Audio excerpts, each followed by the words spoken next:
Hello CBSE crackers. This is the very new and introductory lecture of you for your new subject social science. As of this is a very new to you and you have studied this subject in the form of EVS in your previous classes.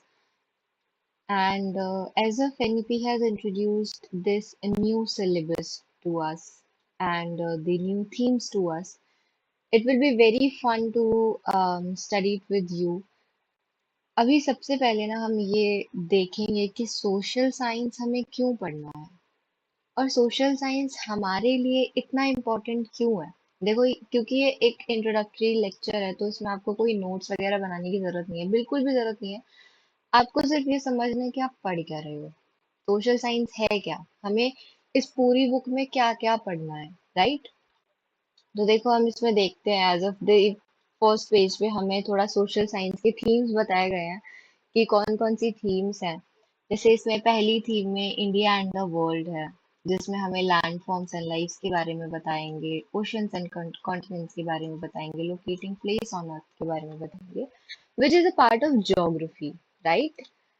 In the second theme, we will look at the tapestry of the past. Now, from the word past, we will recognize this as a history subject, history subdiscipline, which we will going to study timeline and sources of the history. India, that is Bharat, the beginning of Indian civilization, right? आगे चलते हैं हमारी third theme में which is cultural heritage and knowledge tradition. ये एक sociology का part हो गया।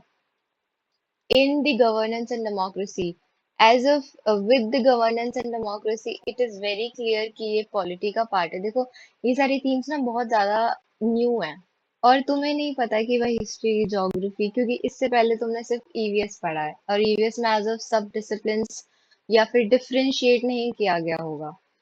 पर इसमें हम धीरे धीरे समझेंगे, सिर्फ एक इंट्रोडक्शन था कि इकोनॉमिक लाइफ अराउंड अस में हमें इकोनॉमिक्स पढ़ाएंगे, हमें बताएंगे कि हमारे काम करने की वैल्यू क्या होती है, इकोनॉमिक एक्टिविटीज क्या क्या होती है हमारे आसपास, ठीक है। ये सब चीजें बताएंगे इसमें।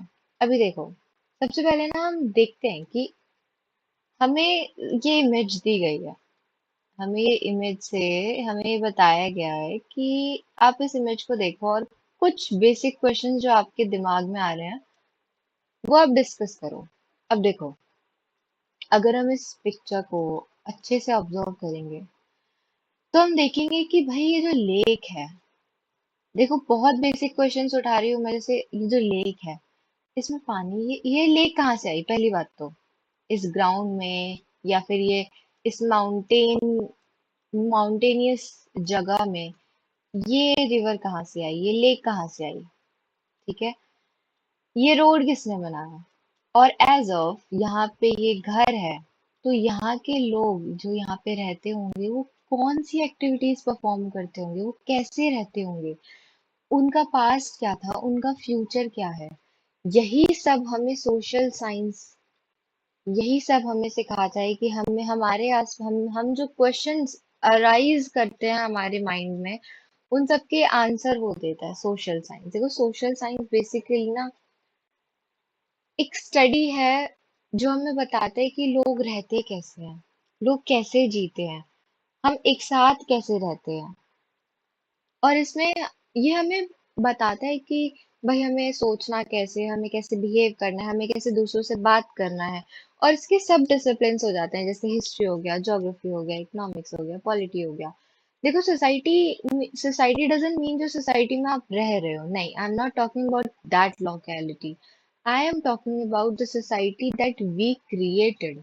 हमने वो, अब सोसाइटी के पार्ट्स अलग अलग हो गए। अब सोसाइटी में कुछ लोग काम करने जाते हैं, कुछ लोग घर पे रहते हैं, कुछ लोग खेलते हैं, कुछ लोग पंचायत एज अ जो फैमिलीज के हेड होते हैं वो सोसाइटी को रन करते हैं। तो इसके काफी सारे पार्ट हो गए, जैसे कोई पैसे कमा के आ रहा है, कोई कोई काम कर रहा है, कोई बाहर जाके लोगों से बातचीत कर रहा है, बच्चे जो खेल रहे हैं, वो सारा एक सोसाइटी का पार्ट है। वही एक ह्यूमन रिलेशनशिप जो होता है ना, वही सोशल साइंस होता है। अभी देखो हम 21st सेंचुरी में रह रहे हैं, राइट। एंड वी नो हमारे हमारे जितने भी अम, आसपास जो भी चल रहा है, जैसे हमारा जो वर्ल्ड है, हमारे वर्ल्ड में मल्टीपल वॉर्स हो रहे हैं। कैसे हो रहे हैं? अगर हम इसराइल की बात करें, अगर हम ईरान की बात करें, अगर हम यूक्रेन की बात करें, तो we know the tension that is arising from past 2 years। हम देख रहे हैं कि भाई कोई कह रहा है कि वर्ल्ड वॉर 3 शुरू होने वाला है, कोई कह रहा है कि ये जो है ये दुनिया का खात्मा है। All this is arising tensions in the world. और जो आर्म कॉन्फ्लिक्ट्स हो रहे हैं, आर्म कॉन्फ्लिक्ट्स मतलब जो हमारी आर्म आर्म बेसिकली मतलब हथियार, दैट गन्स और द वेपन्स बेसिकली। तो किसी कंट्री के पास न्यूक्लियर वेपन्स नहीं है। अब तो खैर पूरे वर्ल्ड के पास न्यूक्लियर वेपन्स है, बट किसी कंट्री के पास स्पेसिफिकली कोई इतने ज्यादा एडवांस वेपन्स नहीं है, तो उनमें कॉन्फ्लिक्ट चल रहे हैं कि भाई हमें अपना ये जो वेपन्स हैं ये और प्रोड्यूस करने हैं, हमें अपने कंट्री को सेव करना है, हमें ये सब इंपोर्ट करना है या एक्सपोर्ट करना है।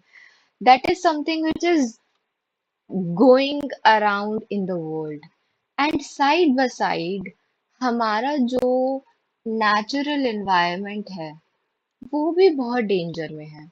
Because apparently when the condition of war appears, जब ऐसी ऐसी सिचुएशंस हो जाती हैं कि वॉर करना पड़े, या फिर अगर हम उस कंट्री अगर हम यूक्रेन को देखें तो यूक्रेन आज के डेट पे तबाह है, यूक्रेन में कुछ भी नहीं है।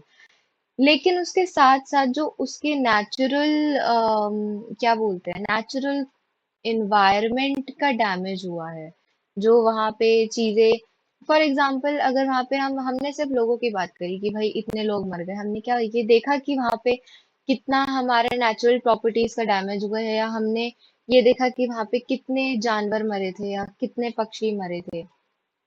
That is something which is under great stress.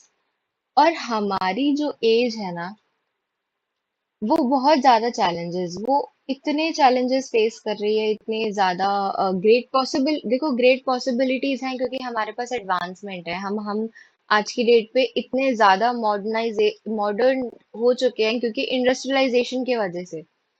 But इसके साथ साथ बहुत सारे चैलेंजेस भी आते हैं। अब वो देखो, होता है ना कि डेवलपमेंट हमेशा हैपनिंग नहीं होता है, डेवलपमेंट हमेशा कॉजेज के साथ होता है कि आप डेवलप कर रहे हो पर ये सारे आपके कॉजेज रहेंगे। तो मेरिट्स एंड डीमेरिट्स हर किसी के होते हैं। अब हमें अपनी ये जो हम प्रॉब्लम फेस कर रहे हैं, ये हमें अपनी ह्यूमैनिटी को कैसे बचाना है, या हम अपनी सोसाइटी को कैसे पीस और हार्मनी दे सकते हैं, या हम अपनी ब्यूटीफुल अर्थ को जो हम एक साथ शेयर करते हैं उसे कैसे प्रोटेक्ट कर सकते हैं। These questions will be answering social science, जो हम अभी पढ़ने वाले हैं। हम समझेंगे कि भाई सोशल साइंस हमें पढ़ना जरूरी क्यों है, ऐसा क्या बेसिक नॉलेज है जो हमें जानना जरूरी है सोशल साइंस में। ठीक है, देखो science is basically the relation, as a मैंने अभी बताया था। और इसके बहुत सारे सब डिसिप्लिन्स होते हैं, ठीक है, जैसे geography, history, political science, economics, sociology, anthropology, archaeology, these are the sub disciplines. Right है that these are the sub discipline, बस समझना कि ये सब डिसिप्लिन है सोशल साइंस के, and we have to learn it, we have to know what is political science, we have to know what is economics, we have to know what is sociology. Right. तो हम एक एक theme के बारे में पढ़ते हैं, एक एक थीम के बारे में देखते हैं कि भाई हमें इस थीम में क्या पढ़ने को मिलेगा। Firstly, we will look at the first theme, which is India and the world, land of the people, right? As of by the name, we will study about India as well as the world. Okay, हम इसमें पढ़ेंगे कि भाई जो basic geographical world है हमारे आसपास, basic geographical world, do you understand what is the basic geographical world around us? For example, कुछ मेन फीचर्स हमारे प्लैनेट के, और उनको रिप्रेजेंट कैसे करते हैं मैप में, बहुत ज्यादा इंपॉर्टेंट है। देखो मैप हमारे पास आजकल की दुनिया में है, हमारे पास जब इतने एडवांस मैप्स हैं आज की दुनिया में, तो क्यों हमें ये वाले मैप चाहिए, क्यों हमें इन मैप्स के बारे में पढ़ना जरूरी है? That is the thing. क्योंकि ये मैप्स सिर्फ रास्ता नहीं दिखाते हैं, ये हमें ज्योग्राफिकल फीचर्स के बारे में बताते हैं, हमारे ओशंस के बारे में बताते हैं, हमारे माउंटेन्स के बारे में बताते हैं, हमारे रिवर्स के बारे में बताते हैं। और सिर्फ इतना ही नहीं, देखो मैप्स जो है ना, चाहे वो पहले के बने हो, चाहे वो पास्ट में, हमारे पास्ट में बने हो, वो हमें हमेशा एक चीज विच इज उस टाइम के सिविलाइजेशन के बारे में बताते हैं कि उस टाइम के लोग कैसे थे, उस टाइम का सिविलाइजेशन कैसा था, वहां के लोग कैसे रहते थे, कैसे खाते थे, कैसे जो भी था, सब कुछ दैट इज मैप। ओके, और हम इस थीम में वही पढ़ेंगे। This is a part of geography. Geography means when we learn about our geographical features of the world. Okay. Now we will look at the second theme, which is tapestry of the past. अगर आपने देखा होगा कि जो पहले के लोग थे ना, वो अपनी पेंटिंग्स बनवाते थे। देखो, पेंटिंग्स बनवाते थे एंड देन उसको रखवाते थे ताकि लोगों को ये पता चले कि उनके पास कितनी संपत्ति थी, कितने उनके उनके बड़े बड़े किले थे। तो एज अ ये कैनवस लाइक क्लोथ होता था जिसपे ना वो पेंटिंग, वो एक सुई धागे से वो पेंट करते थे, डिजाइन करते थे कि जो आपको बनवाना है वो हम पेंट कर देंगे और फिर वो आप वॉल पे लगवा सकते हो। ऐसे ही हमारा पास्ट भी है, जो इंडिया का पास्ट है, उसकी वो कहाँ से शुरू हुआ, उसकी की अंडरस्टैंडिंग्स क्या थी। ठीक है, ये हमें पढ़ना है क्योंकि past is a major source of our identity. हमें देखो, पास्ट पढ़ने के बाद ना हमें ये पता चल जाता है कि भाई देखो, हमने पास्ट में ये सब किया है, हमने ये सब गलतियां की है, या हम सबसे पहले तो बात तो हमें ये पता चलता है कि हम कहाँ से आते हैं, हम कौन थे, हम कहाँ से आते हैं। ठीक है, और past is very important, past is still with us, और पास्ट को जानना बहुत ज्यादा इंपॉर्टेंट होता है। इस क्योंकि देखो, क्योंकि अनफॉर्चुनेटली नॉट ऑल अबाउट, जैसे मैंने कहा, डेवलपमेंट्स हमेशा हैपनिंग नहीं होते हैं। डेवलपमेंट्स के साथ हम ये समझते हैं कि हमें, अगर पास्ट में हमने ये डेवलपमेंट किए तो फ्यूचर में अगर हम ऐसा कुछ करते हैं तो हमें ये गलती तो बिल्कुल नहीं करनी है। तो उसके लिए पास्ट पढ़ना बहुत ज्यादा जरूरी होता है। अभी हम दूसरी थर्ड थीम में आते हैं, which is cultural heritage and knowledge traditions. अब देखो, हमारे इंडिया का इतना रिच कल्चर है, इतना एंशियंट कल्चर है, उसके बारे में पढ़ने में कितना मजा आएगा। और हम पढ़ेंगे कि भाई हमारे कल्चर का मेन कैरेक्टरिस्टिक्स क्या है, हमारे गाइडिंग प्रिंसिपल्स क्या है, हमने कैसे मैनिफेस्ट करा कि इंडिया की हिस्ट्री क्या थी, हम किसी भी इश्यू से कैसे डील करते हैं। ये सारे क्वेश्चंस के हम आंसर कर पाएंगे इस थीम को पढ़ने के बाद, and which is very important. I am assuring this, ये थीम पढ़ने के बाद you will be very happy to know about your culture. Okay, moving on to the fourth theme, which is governance and democracy. As of by the name, you can understand कि भाई देखो, अब तुम एक country में रह रहे हो और तुम्हें यही नहीं पता है कि वो कंट्री चलती कैसे है। हम डेमोक्रेटिक हैं। अब तुम्हें ये तो पता है कि चलो ठीक है, इंडिया जो है वो डेमोक्रेसी फॉलो करती है। पर क्या तुम्हें ये पता है कि सारी कंट्री डेमोक्रेसी फॉलो करती है या नहीं करती? ये डेमोक्रेसी के अलावा भी कोई गवर्नेंस सिस्टम्स होते हैं, या फिर इनके चीफ कैरेक्टरिस्टिक्स? अब इतनी बड़ी कंट्री है, इतना बड़ा सिस्टम है, हम उसे गवर्न कैसे करते हैं? हमने क्या सबको ड्यूटी बांटी हुई है? और वो कैसे बांटी हुई है, हर एक सिस्टम कैसे काम करता है? हम इन सब सवालों के जवाब देंगे इस थीम को पढ़ने के बाद। और ये थीम बहुत ज्यादा इंटरेस्टिंग होनी होने वाली है, क्योंकि देखो, polity is always be my favourite, क्योंकि पॉलिटी को पढ़ने के बाद ना स्पेशली हमें अपने गवर्नेंस सिस्टम के बारे में पता चलता है, और हमें ये पता चलता है कि भाई देखो, हम पॉलिटी से ना बहुत ज्यादा रिलेट, हम नो डाउट हम सारी थीम से रिलेट कर पाते हैं, बट पॉलिटी से थोड़ा ज्यादा कर पाते हैं, क्योंकि हमारी जो सोसाइटी है ना, वो ऑलमोस्ट, देखो, किसी के ग्रैंडफादर, किसी के फादर न्यूज देख रहे हैं, that is all related to politics. अगर कोई एमएलए, कोई आपका सीएम, कोई आपका चीफ, कोई कोई भी आपकी सोसाइटी में चीफ गेस्ट आता है, वो हमेशा पॉलिटिक्स से जुड़े होते हैं, कोई ना कोई पॉलिटिक्स का वो मोस्ट पॉपुलर मैन होते हैं, ओके, मैन और अ वुमन। बट आप इससे रिलेट कैसे कर पाते हैं? जब आप इसे पढ़ते हैं आपको समझ आता है कि भाई अच्छा ये सिस्टम है, दिल्ली की गवर्नमेंट ऐसे फॉर्म की गई है या ऐसे काम करती है, या फिर हमारी कंट्री कैसे काम करती है, हमारी नेशनैलिटी।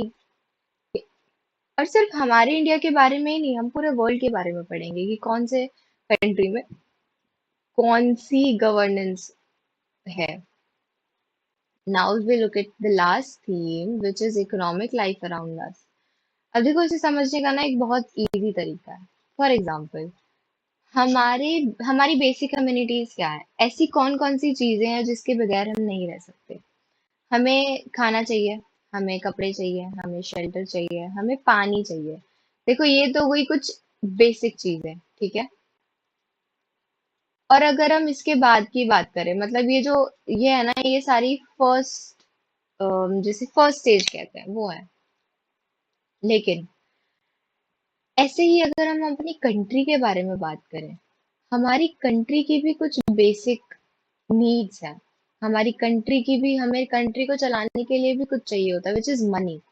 और वो मनी कहाँ से आता है, कौन सी इकोनॉमिक वर्क से आता है, इतनी बड़ी कंट्री लाइक इंडिया ये कैसे चलती है, मनी एग्जैक्टली है क्या, हम कैसे इंगेज करते हैं इन सब एक्टिविटीज को, हम कैसे चलाते हैं। These all questions will be answered after learning this theme. Okay, so this is the introductory lecture of you, and I hope this will um, carry forward you to learn more about social science, ठीक है, क्योंकि बहुत ज़्यादा interesting होने वाला है हमारे आगे आने वाले lectures.